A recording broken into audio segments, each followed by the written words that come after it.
This is Talk of the Town, a weekly program featuring community events happening in and around Northeast Michigan, with your host, Nancy Smitham, and get the latest from Alpena Community College with Dr. Don Mcmaster. And now, today's Talk of the Town. Good morning and welcome to Talk of the Town. I'm Nancy Smitham.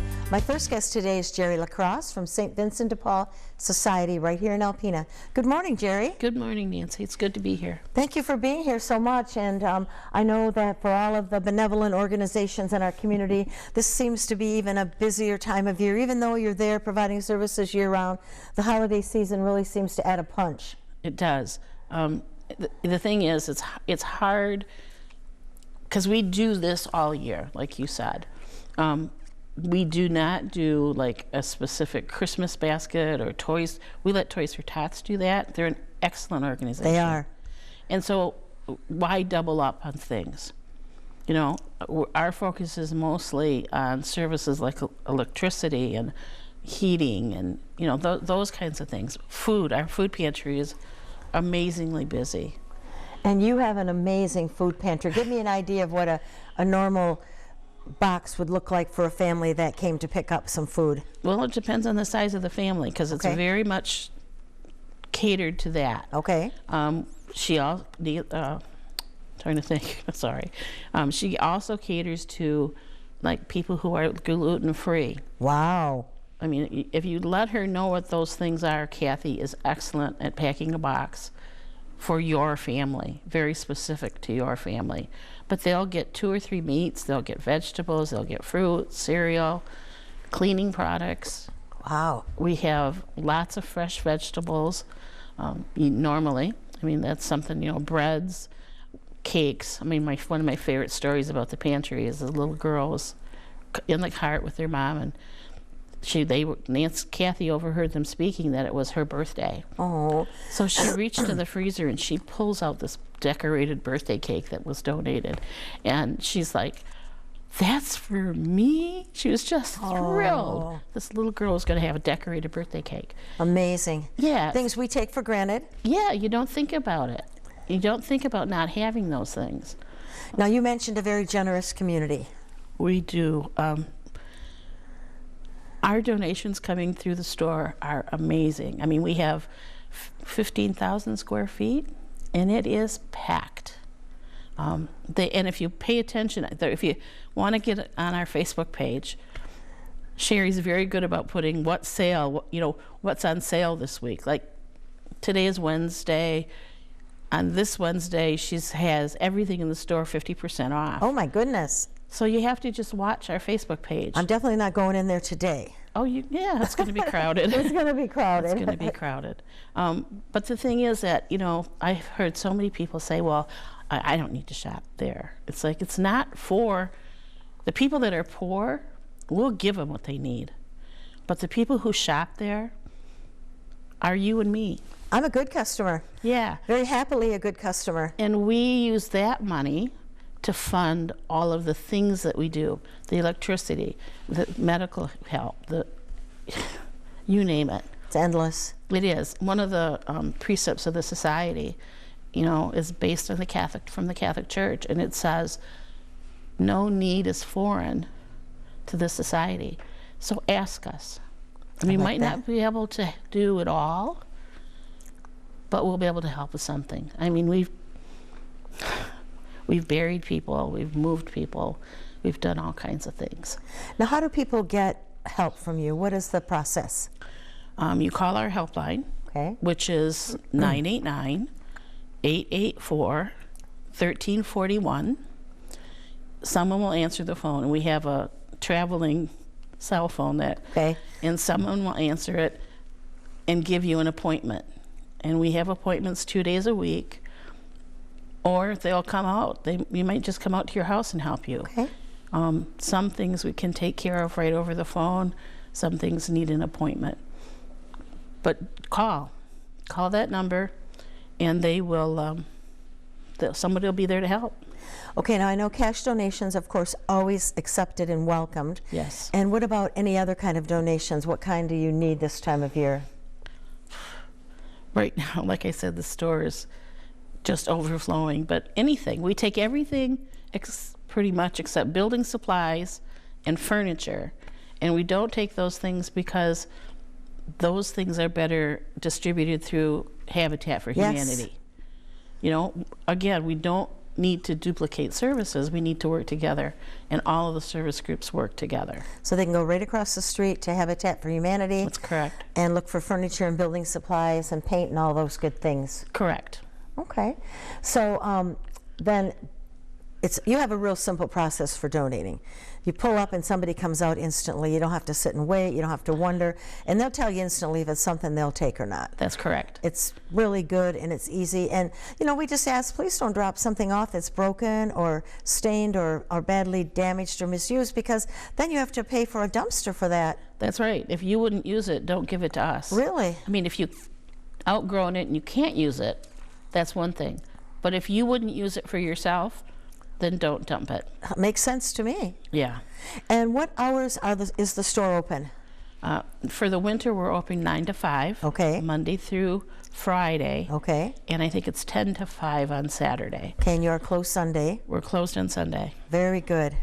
And not to offend the community, but you'll see that there are they hang tapes up in the parking lot when the store is closed to prevent people from dumping stuff at our donation center when we're not there. Isn't that horrible? Yeah. I mean, people do that. And the thing is that something gets put there, that's a temptation for someone to rummage through it and steal it. Right. I mean, we've had that happen to us. Or get damaged by weather or whatever. Right. There's no, yeah, please adhere to the hours. You know, you can make it there. It's simple and easy. Someone will come out, unload your things for you, get a donation slip if you choose to get one. And that's right. And then for help with power bills and gas bills and wood and medical things that you need help with, the helpline number again is 989-884-1341. Thank you. And we're just about out of time, but I want to thank you very much personally and all of the people at St. Vincent because of the wonderful service you provide in our community. You've kept it going through all of these troubled times that we've had. You've been very accessible to people, and that's so important. And all of us here at WBKB TV, thank you very much and wish you a very Merry Christmas. Thank you. We've been here 53 years, going strong. That's amazing. Thank you so much. Thanks, Nancy. I'll be right back following these messages. Hi, welcome back. My last guest today is Frieza Morrison from the Salvation Army. Hi, Frieza. Hello. I don't have to ask if you're busy. Yeah, it's that time of the year, so I am quite busy. And you know, just like our previous guests, your services are here and available all year round, but you just have a bigger presence during the holiday season. Yes, we definitely do, and it's especially when you see us outside at some of the stores ringing bells. That's our presence that's out there to help raise funds, and all the funds that are raised to stay in this community. And they assist with the programs that the Salvation Army does throughout the year. Plus also then we do have our toy shop and our food processes that we give out during the Christmas time too. Now as we're taping this, is it too late for people to sign up for the food and the toy program? It is never too late. Okay, good Yes, answer. they can sign up. All they need to do is just call our office and we can get them right in and we can help them fill out an application, because we know that at times people feel like, I think I can make it, I think I can do it, and then it gets closer and closer to Christmas and they get more worried and more worried that they're not going to be able to make it. Don't worry about it. We're here for them. The heat bill's especially high, the car Yes. breaks down. Oh, yes. You know, medical bills, there's just, you know, there before the grace of God go I. That's my right. motto in life, That's because right. you never know what tomorrow's going to bring. Yep. So you and always don't feel bad about coming to us. Don't. Please don't. Very good. And now, so when will the actual distributions, the toys and the food be? That would be on the week of the Christmas week. Okay. So it's Tuesday and Wednesday is when we're, Monday and Tuesday we're going to be setting up our toy shop, and Wednesday and Thursday is when we're giving out the toys. Back in the day, I used to help with that. It was such a fun day and so much, and it was run very differently then, and everybody would get a basket and stuff, and the kids didn't actually get to go through it. I really like the way it is now, but I just remember how humbling, how grateful, and how thankful I was to be able to be a part of that and to be able to give that back to our community. Yeah, it's really exciting when you can take a family through and have them pick out the items themselves. It gives them a little more pride, knowing that they're just not giving a handout.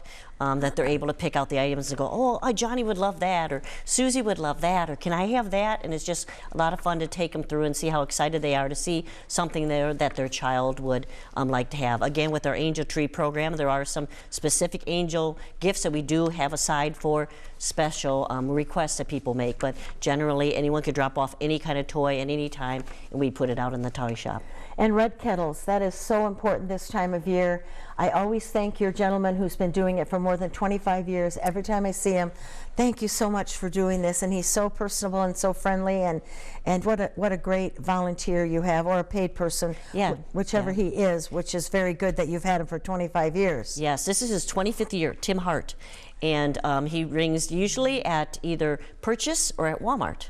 And so those are the two places he's going to be at this year. So we're really excited about having them. But 25 years, yeah, amazing. Seems like he loves it. He does. I mean, when he can't ring, when Christmas is over with, he's so disappointed. He just loves doing it. And it's so, for him, it's very personable.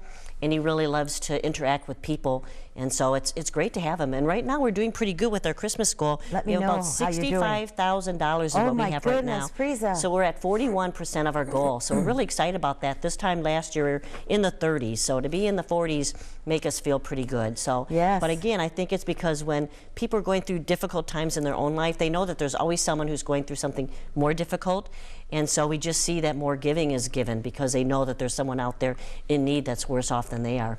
As we're taping this today, I'm going to be ringing for a brief time this afternoon when I get out of work with my Optimist Club. Yes. So I'm excited about that. You get to see a lot of people, and you know, you make that eye contact, but like for me, I give a check every year, so I don't drop coins or money in the kettle each time, and I don't feel like I should explain it to them each time. That's right. I just say Merry Christmas and I keep going, and and so that's how I do it. And you know, and I don't want people not to make eye contact because they know me. I mean, please make eye contact. Wish me a Merry Christmas. And we're not expecting you to give it every single kettle. There's no way. We'd be poor for sure. We'd be going to the Salvation Army if we did that all the time.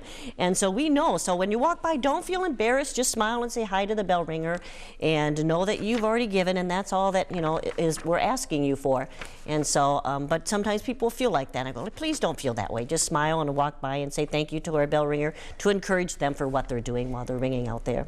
And people right now, if they want to donate, I know you were on Facebook looking for boxes of cereal. Did you get enough cereal? Yes. So we're going to be able to provide 2 boxes of cereals for the family during the Christmas season. So that's amazing. Really good. Yeah. Well, this year, as you know, the economy has been a little more difficult, and it's been harder for us to find items to put in our food box.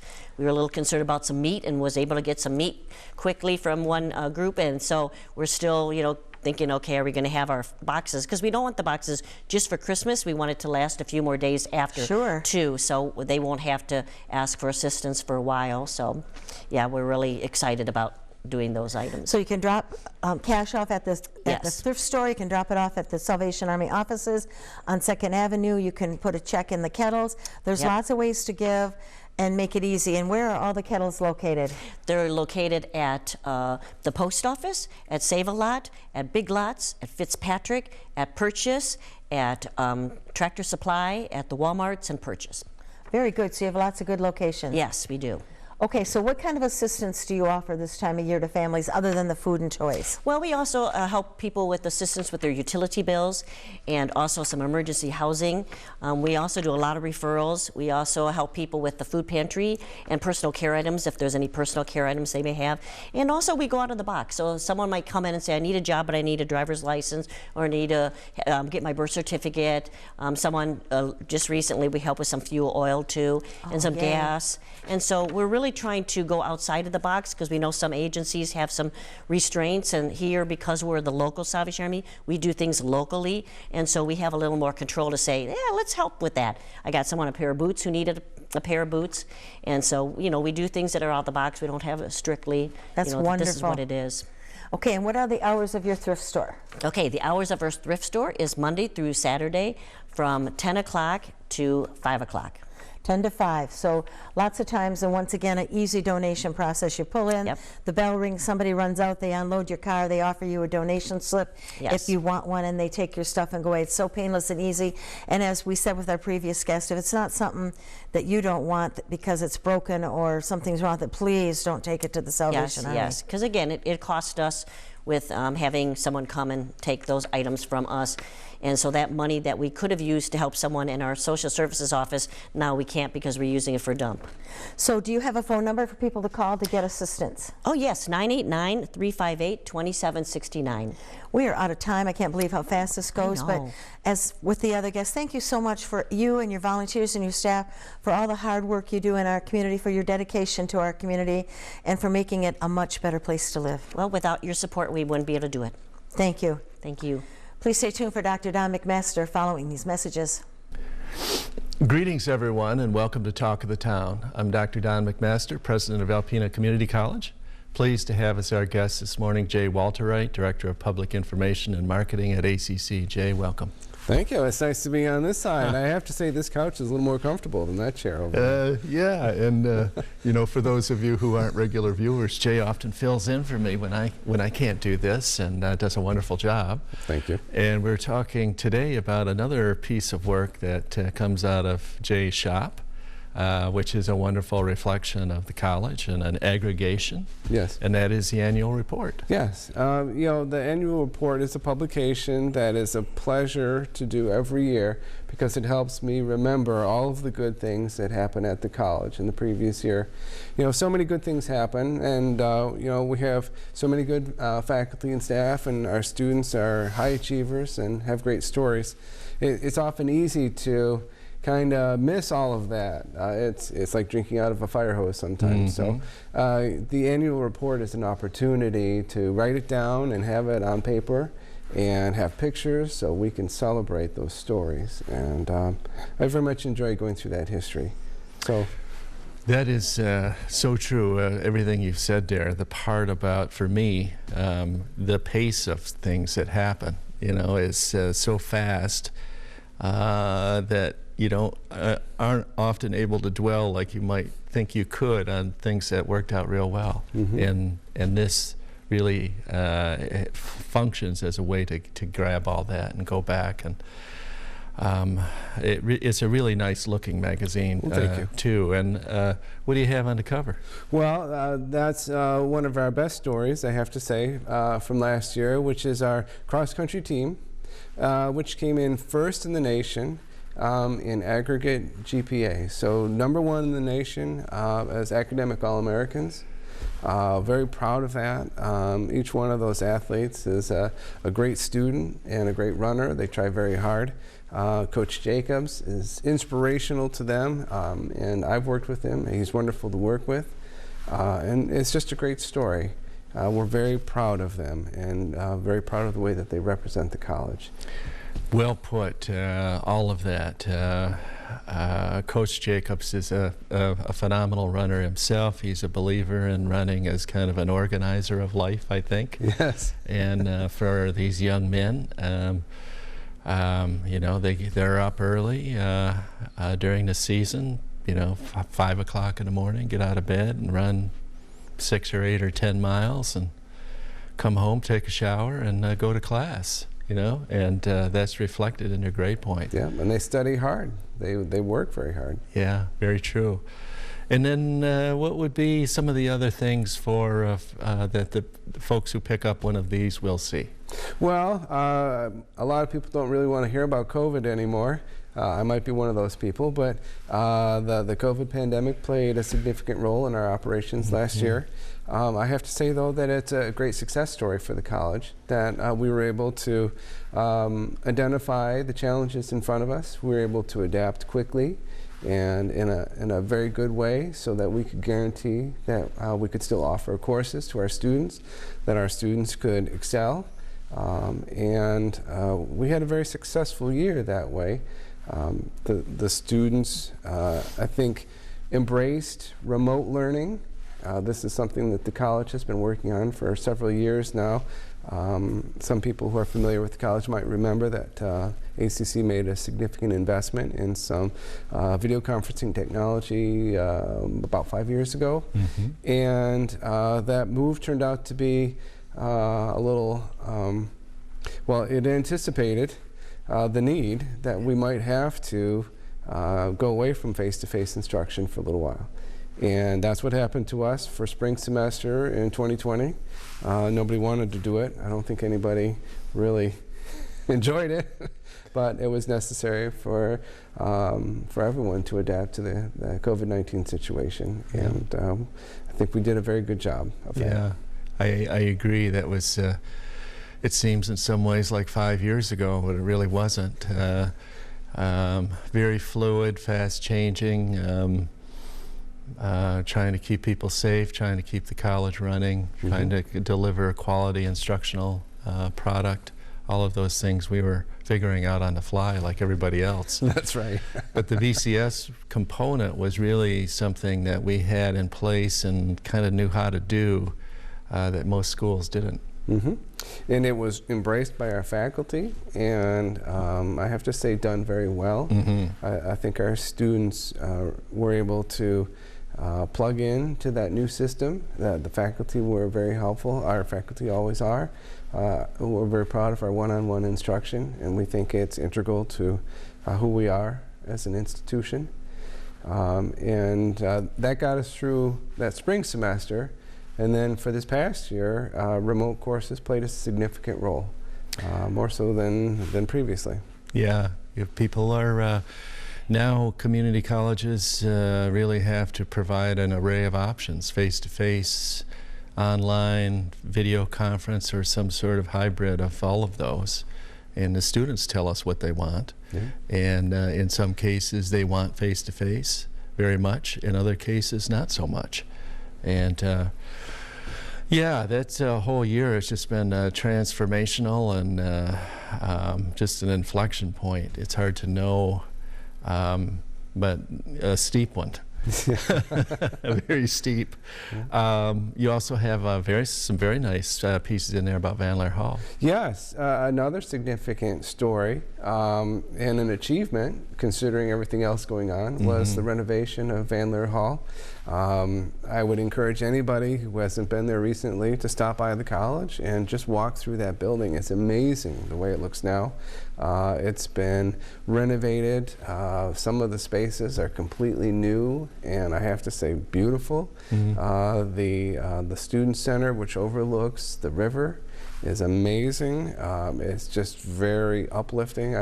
Sometimes I'll just go over there and walk through just because of the sunlight and the view. So I would encourage anybody who's interested to go over there. The nursing department has moved over there to Vandlar Hall, and that is an amazing transformation as well, with the new technology, some of which was enabled by a number of grants that we've received recently. It's just amazing, the transformation over there. Well, Jay, thank you for that. Thank you for this work. You do it every year, and it's a beautiful reflection on the college. Thank you. Thank you, folks, for watching Talk of the Town. We'll see you again next week. This has been Talk of the Town with your host, Nancy Smitham and Dr. Don McMaster. For a list of community events taking place in Northeast Michigan, please visit our website at wbkb11.com and click on our community link. This has been a Thunder Bay Broadcasting Corporation production.